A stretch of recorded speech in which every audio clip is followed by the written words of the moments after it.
attempt, right? Provide or create a safety card. There's an example at the end of your pamphlet of these. I like these better than any sort of self-harm contracts because it puts the power in the hands of the person who's feeling suicidal to do something for themselves, all right? It's not about what they shouldn't do. It's about doing something for themselves. It's about what they have, their supports, their strengths, what they can do.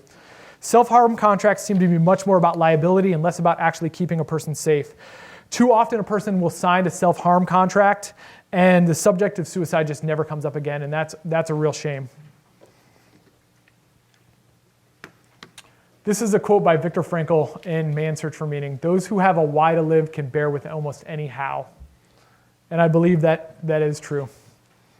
And it leads us right into the next piece, which is protective factors. Here is a list of protective factors. Those who are struggling with suicide, addiction, or both, oftentimes are not doing some of the things and maybe need to start, all right? The first is the ability to identify reasons for living. Sometimes it's as simple as identifying what they value and spending time and energy doing those things that they value. Being clean from all drugs and alcohol. For all the reasons we just mentioned, addiction tends to be at best a heightened risk factor, and at worst it creates the risk factor. Mutual support attendance.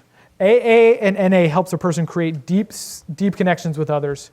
People who regularly attend mutual support groups are less likely to isolate, more likely to develop better relationships with themselves and others. If they're working the steps, they often start to look at maladaptive patterns of behavior or character defects like aggression, impulsivity, selfishness, and they begin to correct these patterns. They will also start to be encouraged to repair those old relationships and make amends to those they harmed. AA and NA are very successful at eliminating many of the suicide risk factors and increasing these protective factors. Religious attendance or internalized spiritual belief. To be spiritual, you do not have to believe in God, but you do have to spend time searching and immersing yourself in what's sacred to you. Research done in the field of positive psychology has concluded that those who report higher senses of spirituality tend to be more resilient, less stressed, and more healthy. Child rearing responsibilities.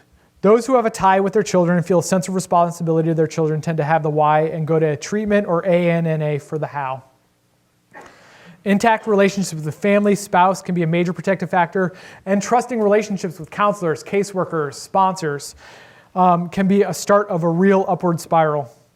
Employment, particularly if that work provides a sense of meaning for the person, or if they have really good relationships with their coworkers, could be a really great protective factor. And trait optimism or proneness to positive affect.